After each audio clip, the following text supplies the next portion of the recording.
지난주 저희가 함께 나눴던 일계명은 이런 것이었습니다. 너는 내 앞에 다른 어떤 신도 없게 하여라. 오직 하나님만을 섬기고 하나님만을 예배하라라는 첫 번째 명령을 주셨습니다. 하나님만을 섬기고 하나님만을 예배해야 되는 이유는 하나입니다. 참 하나님은 여호와 한 분밖에 계시지 않기 때문입니다. 그렇기 때문에 하나님을 예배하는 것, 하나님을 섬기는 것 외에는 다 가짜신 거짓신 우상을 섬기는 것입니다. 우상을 섬기는 인생의 마지막 최종의 골은 너무나 명확합니다. 죽음이고 또 절망입니다. 보지 못하고 말하지 못하고 듣지 못하는 것이 우상을 섬기는 것의 결론이고 결론입니다. 하나님께서는 하나님의 백성들이 죽지 않기를 원하셨어요. 보기를 원하셨고 또 들을 만한 것들을 듣기를 원하시는 거예요. 그래서 오직 하나님만을 예배하라. 하나님께서 일부러 강제하려고 하는 것이 아니라 그것이 하나님의 백성들이 진정으로 살아나는 길이기 때문에 하나님의 사랑의 명령이다라고 말씀을 드렸습니다. 오늘 두 번째 명령은 형상을 만들지 말고 우상을 만들지 말라라는 명령입니다. 오직 하나님만 예배하고 또 하나님만 섬기는 것이 첫 번째 계명이라면 하나님을 제대로 섬기는 것, 하나님을 제대로 예배하는 것은 어떤 것일까? 다시 말하면 하나님이 기뻐하시는 예배는 무엇일까라는 것이 두 번째 계명의 요지입니다. 그것을 하나님께서 기뻐하시지 않는 예배, 하나님께서 원하시지 않는 예배에 대해서 말씀하시므로 진정으로 하나님께서 원하시는 예배가 무엇인지, 저희가 두 번째 계명을 묵상하고 나면 하나님께서 기뻐하시는 예배, 우리가 드려야 될 예배가 어떤 것인지 우리가 배우게 될 줄 믿습니다. 이 계명에는 두 가지 내용이 포함되어 있습니다.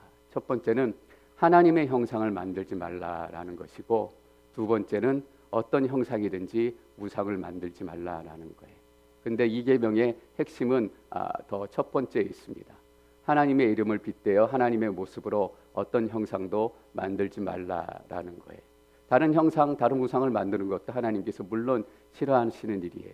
근데 하나님의 형상을 만들지 말라, 하나님의 어떤 이미지를 만들지 말라라고 강조하신 이유가 있어요.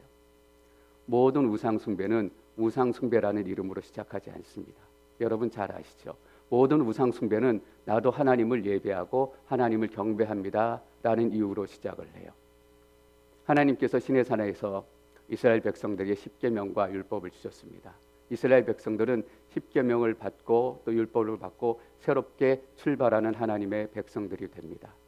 그 사이에 가장 먼저 일어난 사건이 뭐냐 하면 우상 숭배 사건이에요.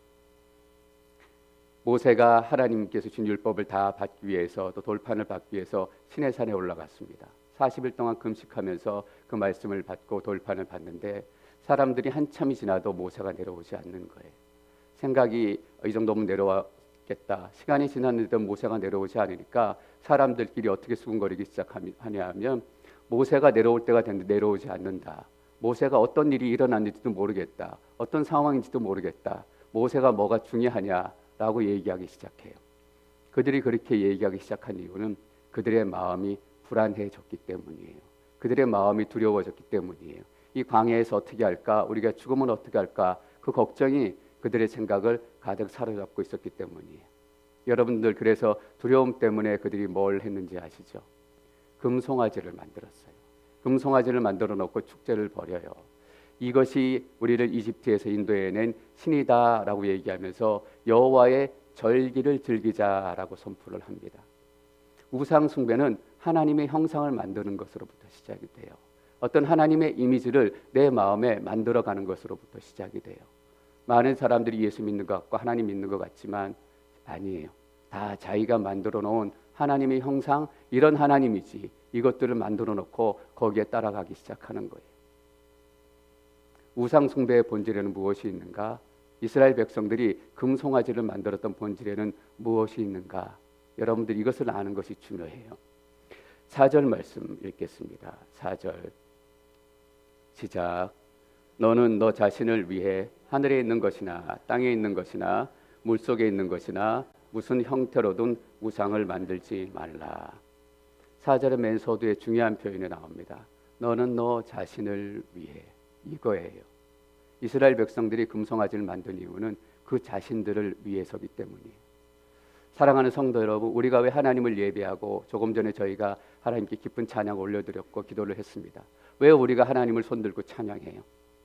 우리 자신을 위해서 찬양하는 거 아닙니다. 우리 자신을 위해서 예배하는 거 아닙니다. 우리가 왜 예배해야 하는가? 하나님을 높여드리는가? 하나님은 하나님이시기 때문이에요. 하나님은 창조주이시기 때문이에요.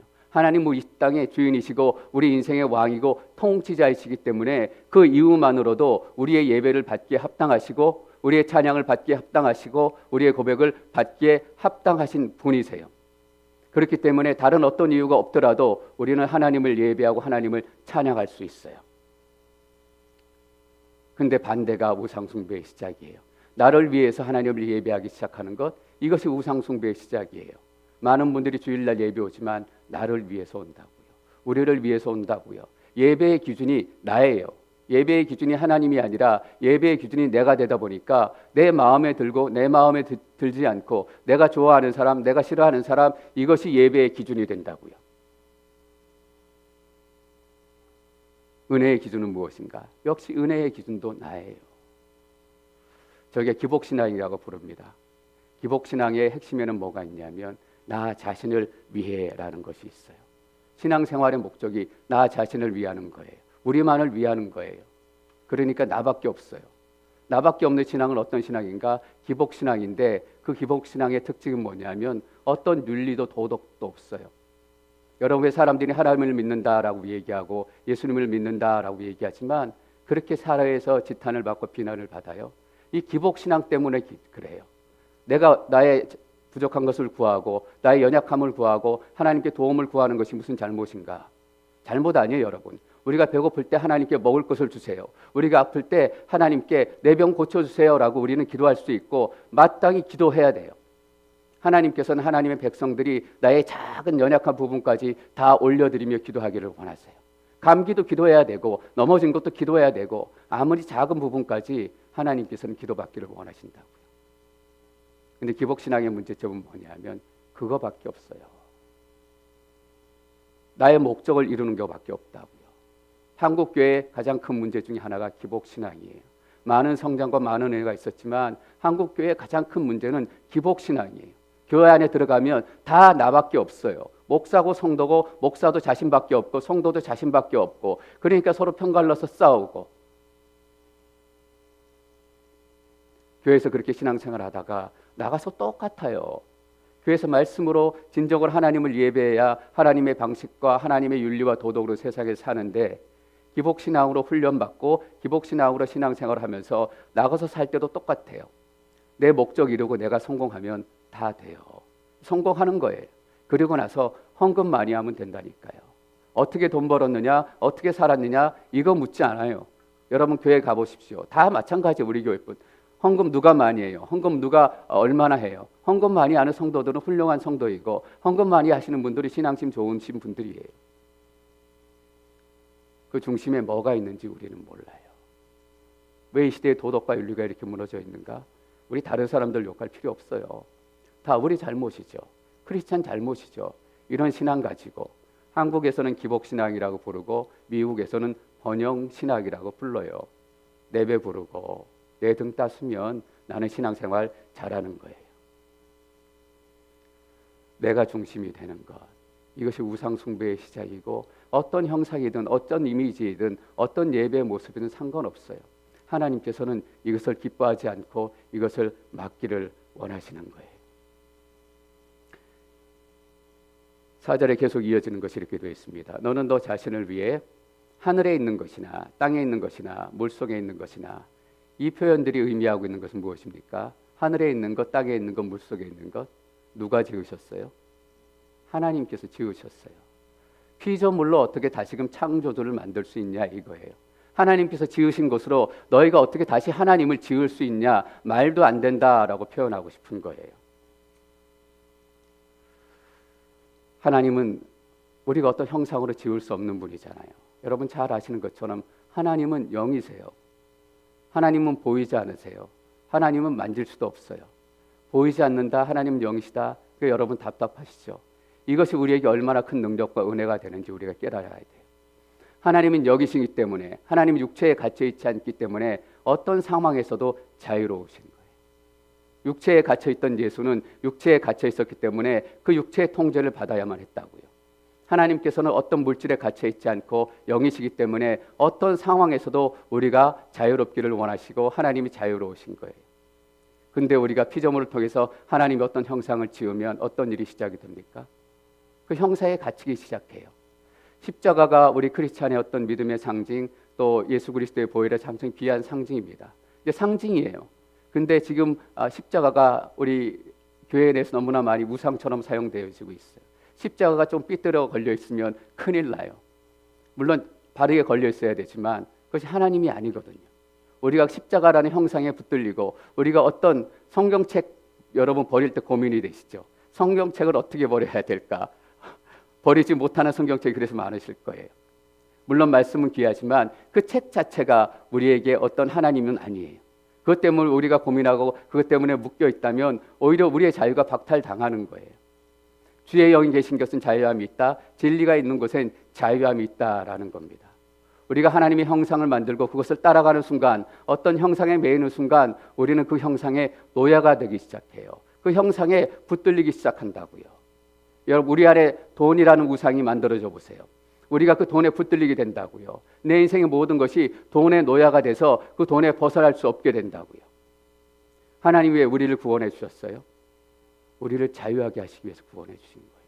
더 이상 너희는 죄의 종이 아니라, 보이는 것들의 종이 아니라 너희는 이 땅 가운데 자유를 누려야 되고 자유를 경험한 사람이 될 것이다. 모든 속박과 권세와 구속을 끊어주시는 것이 십자가의 부활의 능력이에요. 사람들이 보이지 않으면 불안해해요. 자꾸 뭔가 보이는 것을 잡고 싶어 해요. 근데 여러분, 보이는 것이 우리를 속이는 거 아세요? 사기꾼이 어떻게 속여요? 보기는 멀쩡하다고요. 인물도 멀쩡하고 옷 입은 것도 멀쩡하고 말하는 것도 멀쩡해요. 그 멀쩡함 때문에 우리가 사기꾼에게 속는다고요. 내 삶이 편안하고 내 가족이 편안하고 내 주위에 있는 모든 것이 모두 편안해 보이면 나는 속아요. 마치 내가 신앙생활 잘하고 있는 것처럼, 하나님이 나를 축복하시는 것처럼. 그런데 실제 그 삶을 들여다보면 엉망진창이에요. 영적인 삶이란 없고 그 삶 가운데 경건이란 없고 거룩이나 흔적을 찾아보기도 어려워요. 왜 속게 되는가? 보이는 것 때문에 그래요. 근데 믿음은 뭐라고 얘기했어요? 믿음은 보이지 않는 것의 실상이요 보지 못하는 것의 증거다라고 말씀을 했어요. 증거예요. 보이지 않지만 하나님께 주신 소망만큼 확실한 게 없다고요. 하나님께서는 그 믿음을 통해서 우리가 하나님을 신뢰하며 나아가기를 원하셨어요. 어차피 우리는 다 못 봐요, 여러분. 어떤 것은 볼 수 있지만 어떤 것은 보지 못한다고요. 제가 여러분을 여기서 보지만 여기 있는 분들밖에 보지 못해요. 그러나 이것이 전부라고 생각한다면 저는 또 속고 있는 것일 거예요. 하나님께서 우리의 믿음을 통해서 우리의 육신의 눈을 통해 보지 못하는 하나님의 소망들을 바라보기를 원하신다고요. 여러분 인생이 어떻게 마무리될 것 같으세요? 지금 모습으로 그냥 이 정도 신앙으로 마무리되고 이 정도 은혜로 마무리된다? 그럼 여러분 마음이 얼마나 안타깝고 얼마나 속상하겠어요. 근데 하나님께서는 우리 가운데 그리스도를 통해 소망을 주신 거잖아요. 네가 받은 은혜 여기서 끝이 아니고, 네가 경험한 능력이 여기서 끝이 아니고, 그리스도의 십자가를 통해서 하나님의 약속들을 너희가 경험하게 될 것이고 하나님의 더 큰 능력을 너희가 경험하게 될 것이다. 지금 보지 못했지만 하나님께서 약속하시는 그 시간을 통해서 그 회복이 일어나게 될 것이다. 저는 보이는 것을 믿는 것보다 보이지 않는 하나님의 약속을 믿는 것이 훨씬 더 힘이 있어요. 보이는 저를 통해서 믿으신다면 여러분 얼마나 불안하고 안타까우시겠어요. 전 여러분 안에 보이지 않는 하나님의 소망이 정말 여러분 가운데 큰 능력 되시기를 축원합니다. 저도 성도님들 볼 때 지금 모습으로 보지 않아요. 지금은 저분이 이것만큼 기도하지 못하고, 지금은 저분이 이것만큼 예배 드리지 못하지만 하나님께서 그분의 삶을 통해서 회복시킬 그 기도, 그분의 삶을 통해서 회복시키실 그 예배의 능력을 바라보기 시작한다고요. 그렇지 않으면 제가 어떻게 목회하겠어요? 그 하나님의 소망이 없으면. 마틴 로이드 존스 목사님이 부흥에 대해서 책을 쓰신 게 있는데 거기 보면 이런 짧은 대목이 나옵니다.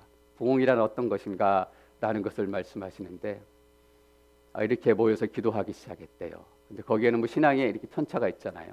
어떤 분들은 신앙생활 오래 하고 기도 많이 해서 기도를 잘 하시는 분인데 그날 마침 기도하는데 저분은 예배도 드리지 않고 기도 좀 하지, 하나님 앞에 좀 신실하게 살지, 그렇게 생각하는 분이 이렇게 예배 자리에 오셨대요. 근데 마침 그분이 기도할 순서가 돼서 그 목사님의 마음도 불안하고 목사님의 마음도 걱정되고 저분이 과연 기도나 제대로 하실까? 근데 그 순간 하나님의 영광, 하나님의 임재가 그 자리에 충만하게 임하기 시작하더니 목사님 말씀에 따르면 그렇게 강력하고 그렇게 능력 있고 그렇게 파워 있는 기도를 목사님 사역하는 동안 들어본 적이 없대요. 보이지 않는 것들의 증거, 하나님이 약속하신 소망들의 증거가 거기서 나타나는 거예요. 저희 가끔 이렇게 상담하시는 분이 계십니다. 목사님, 저도 소리 내어서 통성 기도하고 싶고 부르주고 싶고 제 속에 있는 안타까움을 외치며 그렇게 기도하고 싶어요. 근데 잘 안 돼요. 예, 잘 안 돼요. 처음에 잘 안 돼요. 아마 그분은 그 기도 제목을 가지고 상당 기간 기도해 왔을지 몰라요. 소리내서 부르짖으며 기도하고 싶은데 항상 입안에서 맴돌고 입안에서 쭝얼쭝얼. 그것이 그분의 기도의 끝이라면 어떻게 우리가 기도의 소망을 갖겠어요? 근데 저는 믿음을 가지고 그분을 위해서 기도해야 된다고요. 하나님, 그분의 기도가 터질 줄 믿습니다. 그분의 목을 잡고 있는 어둠의 영, 불안의 영이 떠나갈 줄 믿습니다. 그분의 입술을 붙들고 있는 모든 악한 영들이 떠나갈 줄 믿습니다.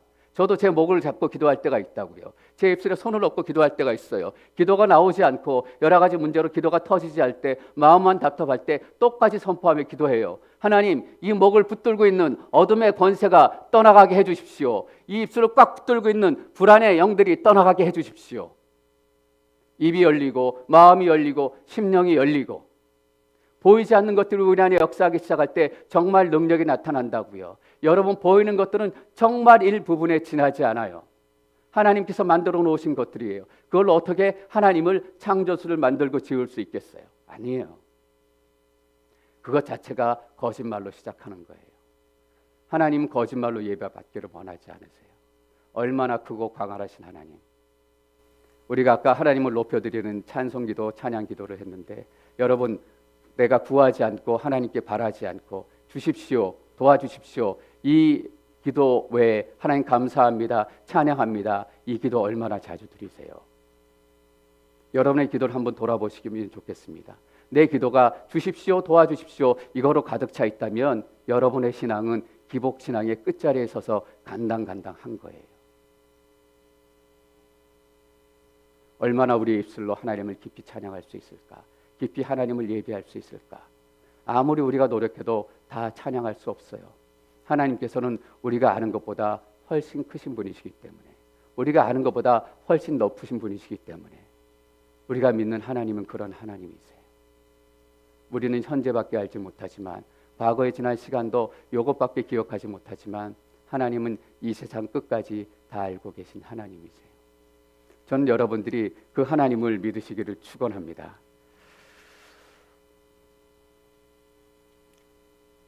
그런데 사람들은 끊임없이 우상을 만드는 그런 유혹에 빠져요. 마음속에 어떤 우상을 만들어 놓고 싶고 집에다 어떤 형상을 만들어 놓고 싶고. 왜 그럴까? 왜 우상을 만들고 싶어 할까? 눈에 보이기 때문이고 그러기 때문에 편리하기 때문이에요. 그 우상을 보면 하나님이 여기 계시는구나. 이스라엘 백성들이 금송아지를 보고 무엇을 생각했겠어요? 하나님이 여기 계시는구나 라고 안심했을 거라고요. 이스라엘 백성들이 예수님 당시에 그런 영적인 오류에 빠졌던 거잖아요.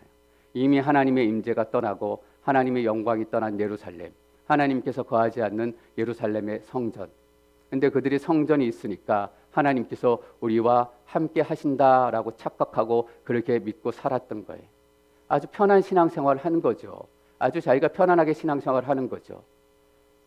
여러분, 아까도 말씀드렸지만 장사 잘 된다고 하나님께서 내게 함께 하시는구나 그렇게 속으시면 안 돼요. 내 아들, 딸 잘 되니까 내가 하나님 앞에 제대로 신앙생활하고 있구나, 우리가 속는 거라고요. 스스로 우리는 우리의 믿음을 다시금 점검하고 다시금 돌아봐야 돼요. 제가 요즘에 무슨 생각하냐 하면, 제가 목사로서 여러분들이 구원에 안심하는 것이 아니라 내가 구원받았나 이 불안에 떨게 만들어 드려야 되겠다라는 생각을 하게 돼요. 이 시대에 너무나 많은 교회 다니는 사람들이 나는 구원받았다라고 안심하며 다녀요. 근데 과연 그게 그분의 영적인 현실일까? 그분이 우리의 영적인 현실일까?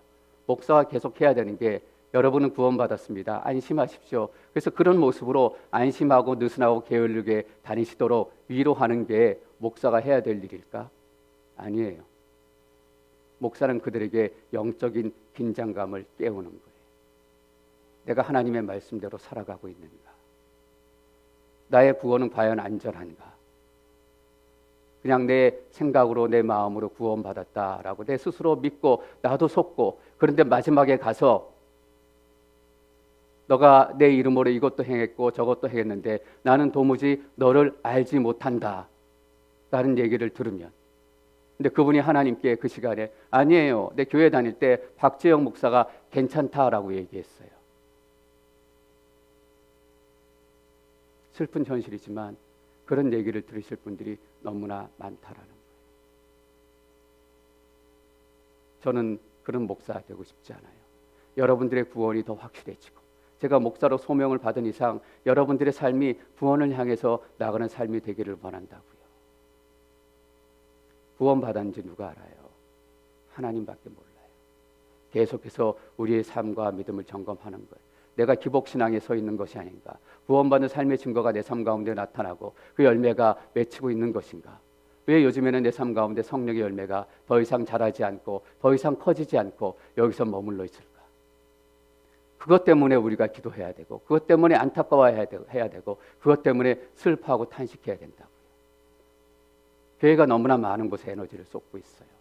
이 사람 저 사람들의 감정 다툼, 이 교회 저 교회의 경쟁, 그것들 중요하지 않아요.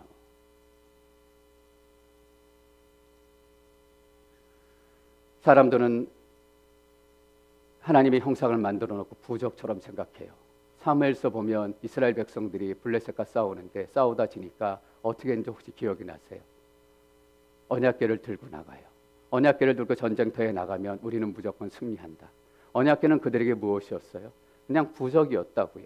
언약궤가 있으니까 당연히 하나님께서 우리와 함께 하시겠지. 아닙니다. 언약궤가 하나님과 연결이 되어 있지만 언약궤는 하나님이 아니에요. 여러분 요즘에 무엇을 소망하며 살아가세요? 무엇을 기도하며 살아가세요? 우리의 기도 제목이 하나님 아니라고요. 우리의 소망이 하나님 아니에요. 우리의 기도를 통해서 여러분들이 하나님을 경험하셔야 되는 거예요. 그래서 어떨 때는 우리의 기도 제목이 응답되지 않았지만 사실은 그 기도 제목이 가장 놀랍게 응답된 거예요. 왠지 아세요? 그 기도를 통해서 하나님을 더 깊이 만났기 때문이에요. 그래서 어떤 기도는 응답이 안 된다고요, 사실. 그럴 때 여러분들은 그 응답되지 않은 기도를 통해서 내 삶 가운데 맺혀진 열매가 무엇인가라는 것을 기억해 보세요. 하나님을 더 깊이 만나게 된다면 그것보다 더 큰 축복이 없습니다. 5절 말씀 계속 읽습니다. 5절 시작. 너는 그것들에게 절하거나 예배하지 마라. 내 하나님 나 여호와는 질투하는 하나님이니. 여기까지 읽겠습니다. 십계명을 해석할 때 두 가지 여러분 원칙을 말씀드렸습니다. 첫 번째는 십계명의 핵심은 사랑이에요. 십계명을 받는 사람도 사랑이고 십계명을 주신 하나님도 사랑이라는 거예요. 여기에 그것을 명확히 할 수 있어요. 나는 질투하는 하나님이니. 질투는 뭐예요? 질투는 사랑의 또 다른 표현이잖아요. 질투는 사랑의 또 다른 모습이에요. 사랑하지 않는데 질투한다. 옆집의 남편이 옆집의 아내가 누구를 만나고 다니든지 제가 무슨 상관이고 여러분들이 무슨 상관이에요. 사랑하는 내 가족이, 사랑하는 내 남편, 내 아내가 누구를 만나느냐, 그게 질투가 되는 거죠. 왜 질투가 나느냐? 사랑하기 때문이에요. 사랑이 깊으면 깊을수록, 사람이 뜨거우면 뜨거울수록 질투는 어때요? 더 커요. 그래서 아가서에 보면 사랑은 죽음을 이긴다라고 얘기했어요. 죽음을 이길 만큼 그 열렬한 사랑이 여러분들을 향한 하나님의 사랑이라고요. 하나님의 열렬한 사랑, 다시 말하면 이렇게 표현할 수 있어요. 하나님의 심하고 끔찍한 질투. 하나님께서 우리가 다른 사람을 사랑하고 다른 우상을 사랑하고 다른 것들을 사랑하는 순간 그 가운데 질투로 가득 차시는 분이세요. 나는 질투하시는 하나님이다. 이것은 나는 너희를 포기할 수 없을 만큼 사랑하는 하나님이다라는 거예요. 그것이 뒤에 계속 표현되잖아요. 계속 읽어볼까요? 질투하는 하나님이 뒷부분 읽겠습니다. 나를 미워하는 자들에 대해서는 아버지의 죄를 그 자식에게 갚되 몇 대까지? 3, 4대까지. 그리고 6절 읽습니다. 나를 사랑하고 내 계명을 지키는 자들에게는 1000대까지 사랑을 베푼다. 하나님의 사랑하는 마음, 하나님께 축복을 주시고 싶은 마음이 그대로 드러나고 있잖아요. 벌은 3, 4대까지만 주고 싶고 축복은 1000대까지 주고 싶은 거예요. 여러분, 이게 부모 마음 아니에요? 벌은 1시간 동안 주고 싶고 아들에게 기쁜 선물과 축복은 평생도록 함께 나누고 싶은 것이 부모의 마음이잖아요. 3, 4대 저주, 1000대까지 사랑하고 싶은 마음, 하나님께서는 이 말씀을 통해서 진짜 내가 원하는 것은 이 계명을 깨트려서 너희들이 벌 받는 것이 아니라 여러분들 계명 깨트리나 안 깨트리나 내가 지켜봐야지, 이게 아니라 너희들이 정말 하나님만을 예배하고 하나님만을 찬양하고 그 생명과 사랑을 충만하게 누리는 축복의 백성, 하나님의 백성이 되기를 원한다. 나의 사랑과 축복을 한없이 1000대만큼 길이만 얘기하는 거겠어요? 폭도 얘기하는 거고 깊이도 얘기하는 거잖아요. 너희가 상상할 수 없을 만큼 깊은 축복과 커다란 축복, 너희 평생 내내 다음 세대 그 다음 세대 1000대까지 이 축복을 누렸으면 좋겠다라는 거예요. 여러분, 이게 하나님 아버지의 마음이에요. 여러분, 벌 주기를 원하지 않는다고요. 때로는 우리가 죄에 빠져서 하나님께서 회초리를 드실 때가 있어요. 그래서 우리가 하나님 앞에 회초리 맞을 때가 있어요. 하나님 원망스럽죠. 저도 어릴 때 부모님한테 매맞던 생각이 나요. 뭐 저희 때 하면 늘 매맞는 것이 일상이었으니까 매맞을 때마다 제가 속으로 이렇게 다짐했던 것 같아요. 억울해가지고 내가 다시금 엄마하고 아버지하고 얘기하나 봐라. 매맞고 혼날 때는 그런 마음이었는데 시간을 지나고 보니까 알겠어요. 그때만 사랑한 것이 아니라 대학 가서 더 자라서 지금까지 아버지와 어머니가 나를 얼마나 사랑하시고 그 사랑이 끊어지지 않을 거라는 걸 이제 알겠어요. 하나님은 여러분들이 그런 하나님 만나기를 원하세요. 얼마나 여러분들을 축복하고 싶어 하는지, 얼마나 여러분들에게 사랑을 나누고 싶어 하는지. 아버지의 죄를 그 자식에게 갚되 3, 4대까지 갚고 아버지의 죄 때문에 당연하게 자식을 벌한다라는 얘기는 아닙니다. 무상숭배라는 게 그런 파워가 있어요. 사단의 능력과 권세가 있기 때문이에요. 우상숭배하는 아버지에게서는 우상숭배하는 아들이 나오더라고요. 돈 밝히는 아버지에게서는 돈 밝히는 아들이 나오고 술 취한 아버지에게서는 술 취한 아들이 나오더라고요. 그게 죄의 놀라운 권세예요. 죄의 놀라운 파워예요. 그냥 거기서 끝나지 않아요. 죄는 갈 수 있는 한까지 끝까지 가요. 바늘도둑이 소도둑 된다. 속담이지만 맞는 얘기, 성경적으로 옳은 얘기예요. 바늘도둑은 소도둑까지 가도록 죄가 밀어붙이는 거예요. 절대로 끝나지 않는다고요.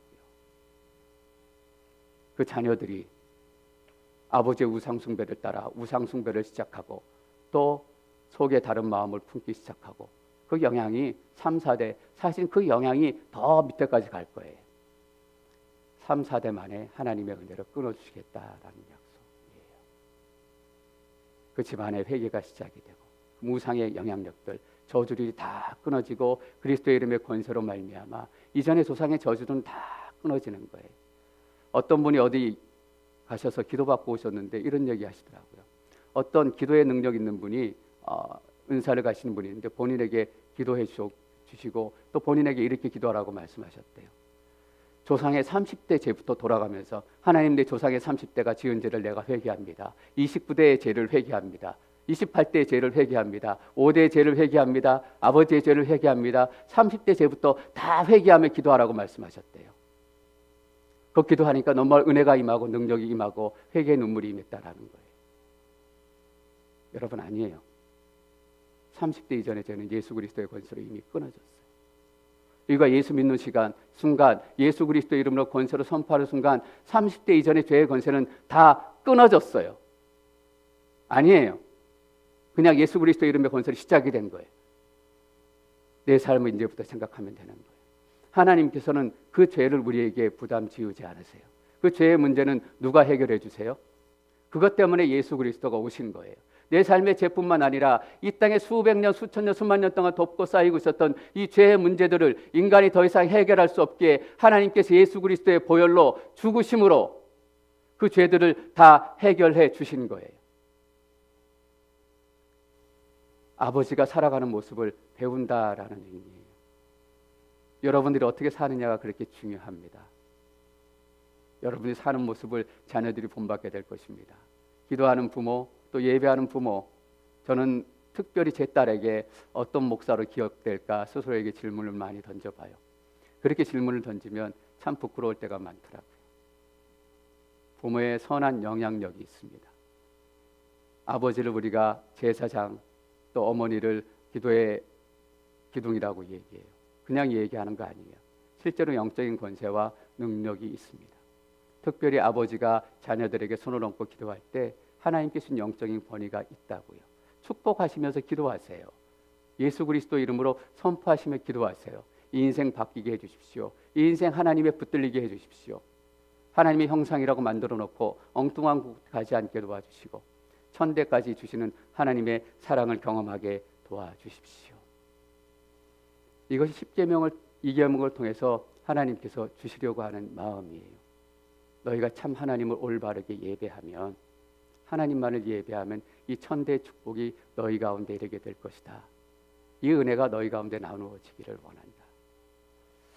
지난주에 10계명을 해석하는 첫 번째 원칙, 사랑이란 관점에서 해석하고, 두 번째 뭐라고 말씀드렸는지 여러분 혹시 기억나세요? 신약에서는 이 계명을 어떻게 해석했는가, 또 신약에서는 어떻게 이 계명을 우리가 적용해야 될 것인가 라는 것이 더 중요한 문제다라고 말씀을 드렸어요. 골로새서 1장 15절 말씀 함께 읽습니다. 1장 15절 시작. 하나님의 아들은 보이지 않는 하나님의 형상이요 모든 피조물보다 먼저 나신 분이십니다. 하나님의 형상을 너희가 짓지 말라. 하나님의 형상은 누구라고 말씀하세요? 예수 그리스도가 하나님의 형상이에요. 너희는 하나님의 형상을 너희 손으로 어설프게 피조물을 통해서 지을 필요가 없다, 지어서는 안 된다라고 말씀하시면서 신약에 서럽게 우리에게 주신 약속의 말씀은 뭐냐면 그리스도가 하나님의 형상이다라고 말씀하세요. 나를 본 사람은 곧 아버지를 보았고 나를 아는 사람은 곧 아버지를 안다라고 예수님께서 말씀하셨어요. 다시 말하면 하나님을 알고 싶고 하나님을 보고 싶으면 우리가 어떻게 해야 된다라는 거예요? 예수님을 보면 된다라는 거예요. 예수님의 형상 속에 하나님 아버지가 있다라는 겁니다. 예수님은 뭐예요? 말씀이 육신이 되신 예수 그리스도. 이 말씀이 예수님의 형상이에요. 이 말씀을 통해서 우리는 예수님을 만나고, 이 말씀을 통해서 예수님을 만나서 예수님을 지나 보혈을 지나 하나님을 만나러 가게 되는 거예요. 말씀이 단순히 우리에게 위로가 되고 힘을 주는 것이 아니라 예수님이 어떤 분인지 알게 해요. 그래서 하나님이 어떤 분이신지 우리가 알게 한다고요. 저는 요즘에 성경을 읽을 때마다 정말 제 마음 가운데 큰 충격을 뿌리칠 수 없는 시간이 너무나 많아요. 예수님께서 이런 분이셨나? 하나님께서 이런 분이셨나? 하나님께서 나를 사랑하시되 이렇게 사랑하시고 내게 복 주시기를 원하시되 이렇게 복 주시기를 원하시는 분이신가? 내 그동안 신앙생활 뭐 했지? 이 하나님을 모르고. 그래서 하나님을 알아가는 기쁨보다 더 큰 기쁨이 여러분 없어요.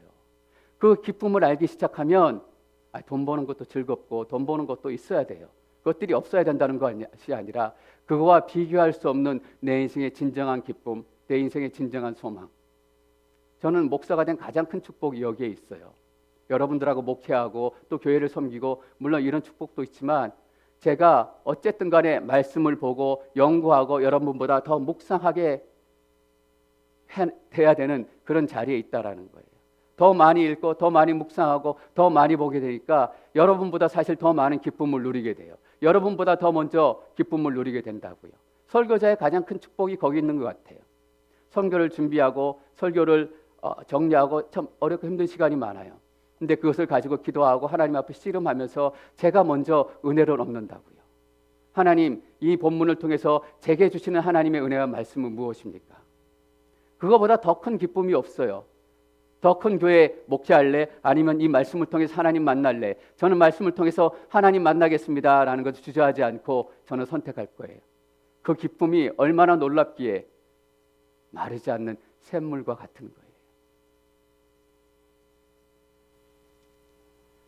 이 계명을 우리는 신약시대에 어떻게 살아가야 되는가? 말씀을 통해서 살아가야 되는 거예요. 이 계명을 지키는 것, 단순히 어떤 형상으로 우상을 짓지 않고 이런 것뿐만 아니에요. 말씀을 주야로 묵상한다라는 것이 이 계명을 살아가는 첫 번째 신약시대의 적용이에요. 이 계명을 적용하는 두 번째 신약 시대의 새로운 하나님의 말씀은 무엇일까? 여러분 너무나 잘 아는 말씀이에요. 요한복음 4장 23절, 24절 함께 읽겠습니다. 23절 시작. 이제 참되게 예배하는 아버지께 예배드릴 때가 오는데 지금이 바로 그때다. 아버지께서는 이렇게 예배드리는 사람들을 찾고 계신다. 하나님은 영이시니 하나님께 예배드리는 사람은 영과 진리로 예배드려야 한다. 이 계명은 하나님께서 기뻐하시는 예배가 어떤 것인가? 우상을 섬기지 말고 나의 이미지를 만들지 말라. 그것이 내가 받을 예배다라고 말씀하시는 거예요. 그것을 예수님께서 신약시대에 어떻게 얘기하시냐면 하나님께서 기뻐하시는 예배, 하나님께서 찾으시는 예배는 신령과 진정으로 드리는 예배다. 그래서 이 계명의 신약 버전은 뭐냐? 신령과 진정으로 드리는 예배예요. 이전에는 보이는 것들로 예배드렸어요. 제물을 드리고 또 제물을 잡고 제사장이 그 앞에 나아가고, 그러나 이제는 신령과 진정으로 예배드리는 거예요. 신령과 진정으로 예배드리는 가장 큰 유익은 무엇인가? 제사장을 통해서가 아니라 주의 성령과 진리의 말씀, 그리스도의 은혜를 통해서 우리가 하나님 앞에 바로 나아갈 수 있다라는 거예요. 박재영 목사 중간에 필요하지 않아요. 그전에는 제사장이 반드시 필요했다고요. 내가 하나님을 깊이 만나고 싶지만 제사장의 컨디션이 안 좋으면 안 됐어요. 제사장이 몸이 아프면 안 됐다고요. 근데 제가 몸이 아프고 제가 영적으로 컨디션이 안 좋고 제가 어려운 가운데 있을지라도 여러분이 하나님 앞에 신령과 진정으로 나아가서 하나님 앞에서 예배할 수 있고 하나님의 은혜를 직접 누릴 수 있다라는 거예요. 여러분 얼마나 큰 축복인 줄 아세요? 가끔 여러분들의 말씀드리지만 제가 기도할 때마다 이렇게 기도할 때 있어요. 막 하나님 앞에 기도하다 말고 내가 하나님께 기도하고 있습니다. 하나님께 기도를 드리고 있고 하나님께서 내 기도를 받고 있습니다. 얼마나 놀라운 일인가요? 얼마나 놀라운 일이에요, 여러분. 내가 지금 무릎 꿇고 이렇게 숙여서 기도하는데 바로 위에서 하나님께서 내 기도 들으시는 거예요. 그럴 때마다 저는 제 이 기도 가운데 임하는 그 전율, 신령과 진정으로 드리는 예배 첫 번째 유익은 이거예요. 너희의 자유를 방해할 것 아무것도 없다. 주의 영이 임하는 곳에 자유함이 있다라는 것이 이것이. 여러분들이 나아가고 싶을 때, 여러분이 하고 싶은 기도, 여러분이 처해 있는 상황, 제사장에게 내 형편 얘기하지 않아도 돼요. 얼마나 창피하고 얼마나 수치스러워요. 우리 아들이 엄마 돈 가지고 집 나갔습니다 라고 제사장한테 얘기하고 기도해 주십시오. 다 창피한 거 드러내야 되잖아요. 그럼 온 교회 소문 다 나고. 그런데 그렇지 않아도 돼요. 하나님 앞에 나아가서 하나님 이 탄식만으로도 하나님께서는 여러분들이 왜 하나님 앞에 나아왔는지, 여러분이 하나님 앞에 진정으로 드리고 싶은 예의가 뭔지 다 아신다고요. 신령과 진정으로 드리는 예배는 이런 예배입니다. 단순히 어떤 형식을 얘기하는 거 아니에요. 그리고 신령과 진정으로 드리는 예배는 어떤 예배인가? 그리스도의 능력으로 드리는 예배예요. 그리스도의 십자가, 그리스도의 부활로 드리는 예배예요. 우리의 방해들을 내어줄 수 있다고요. 그전에는 속절없이 우리가 당했어요. 속절없이 무너졌어요. 이제는 우리가 담대하게 예수 그리스도의 이름으로 선포하고 이 더러운 세력아 떠나갈지어다. 이 더러운 귀신아 떠나갈지어다. 예배를 방해는 못한 악한 영들아 떠나갈지어다 라고 그리스도의 이름으로 선포하며 기도하는 거예요. 그럼 어떤 일이 일어나요? 떠나가요. 떠나간다고요. 그리스도로 드리는 예배다라는 것이 얼마나 중요하냐면 그런 능력이 우리 가운데 경험되어지는 예배예요. 특별한 사람, 특별한 어떤 사람에게만 임하는 능력이 아니라 여러분 한 사람 한 사람 모두에게, 여러분 한 사람 한 사람 기도 모두에게 그리스도의 이름의 능력이 임하게 될 줄 믿습니다. 저는 여러분 자꾸 기도할 때마다 그리스도의 이름을 선포하며 기도했으면 좋겠어요. 목사만 그렇게 선포하며 기도하는 거 아니라고요. 예수 그리스도의 이름으로 선포하니 너 악한 영들, 불안케 하는 영들, 근심은 떠나갈지어다. 이렇게 여러분들이 기도할 때 선포하며 기도하세요. 그리스도의 이름 그 자체에 권세가 있고 능력이 있어요. 하나님께서는 구약의 10계명을 그냥 놔두지 않으셨어요. 구약의 10계명을 우리에게 더 능력 있는 계명으로 주셨다고요. 10계명을 지켜야 되냐 신약시대로 말아야 되냐 이런 쓸데없는 얘기 가지고 다투는 분들이 없었으면 좋겠어요. 여러분 십계명 쭉 읽어보세요. 여기서 그리스도인들이 크리스찬들이 해야 되지 알아야 될 것이 있는가? 다 지금 해야 될 것이고 지금 살아야 될 모습이에요. 근데 그냥 살아가는 것이 아니라 이 십계명이 우리에게 능력으로 바뀌고 은혜로 바뀌고 새로워진 것이 신약 시대에 살아가는 성도들의 특권이라고요. 제가 말씀드렸을 거예요. 우리가 십계명까지 다 묵상하고 이 십계명 주신 하나님의 사랑을 경험하게 되면 우리는 십계명을 통해서 우리의 인생이 변하고 우리의 기도가 변하고 예배의 능력이 변하고 하나님이 어떤 분이신지 알아가는 놀라운 축복이 임하게 될 거예요. 여러분, 그래서 십계명이 우리의 기도 제목이 되는 거예요. 어떤 분, 저는 뭘 위해서 기도해야 될지 모르겠어요. 왜 기도할 게 없어요? 십계명 이렇게 10가지 기도 제목이 있는데 하나님, 내 앞에 어떤 신도 없게 해주세요. 내가 어떤 우상도 만들지 않게 해주시고 어떤 하나님의 형상도 만들어 놓고 하나님이라고 우기지 않게 도와주세요. 제가 천대까지 은혜를 입고 사랑받는 하나님의 백성 되기를 원해요. 여러분, 왜 기도할 기도 제목이 없어요? 십계명을 따라서 기도하는 것이 가장 완벽한 기도고 이것이 주기도문의 기도인데 이런 말씀을 제대로 묵상하면 우리의 인생이 변화되어지게 되어 있습니다. 말씀이 능력이기 때문이에요. 히브리서 기자가 이렇게 얘기했어요. 말씀은 우리의 골수와 육체와 영혼을 쪼갠대요. 맞아요. 쪼개요. 우리가 상상하고 생각하지 못했던 하나님의 은혜와 능력이 여기 있는 것임을 우리가 알게 되기 때문이에요. 여러분들의 눈이 열리시기를 축원합니다. 이 말씀의 능력을 다 받으시고 다 누리시고 다 경험하시기를 소망합니다.